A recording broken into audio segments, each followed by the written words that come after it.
On the occasion of Goru Bihu, a festive atmosphere was seen among the Assami students at the National Institute of Technology, Silchar campus. In the campus premises, the students baited the cows using gourd, brinjal and turmeric, cleaned and washed them, and prayed for the welfare and prosperity of the cattle. Following the tradition of every year, this year too, the Assamese students of NIT Silchar observed Goru Bihu by strictly following all traditional Assamese customs and rituals.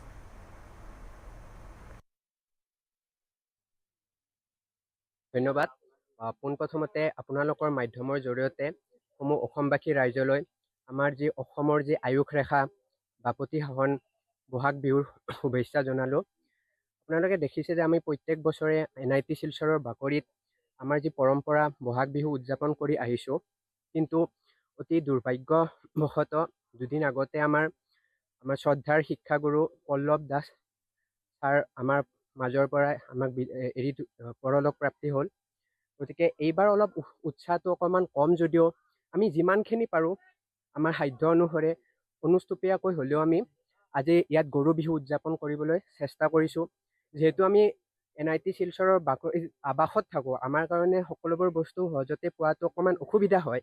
তথাপি আমি আমাৰ ওচৰৰ গাঁৱৰ পৰা গৰু আনিছোঁ, লগতে ইয়াত মাহ হালধি লাও বেঙেনা আদি যোগাৰ কৰিছোঁ।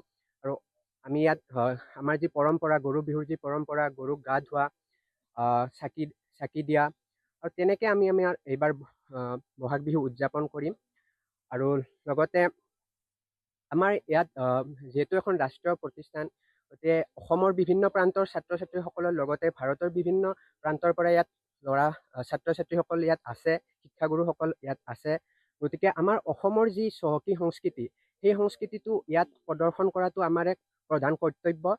লগতে এই সংস্কৃতিৰ জৰিয়তে আমি ইয়াত একতাৰ এনাজৰীৰে বান্ধ খাই আছোঁ। গতিকে শেষত পুনৰ বহাগ বিহুৰ ওলগ আৰু শুভেচ্ছা জনালোঁ।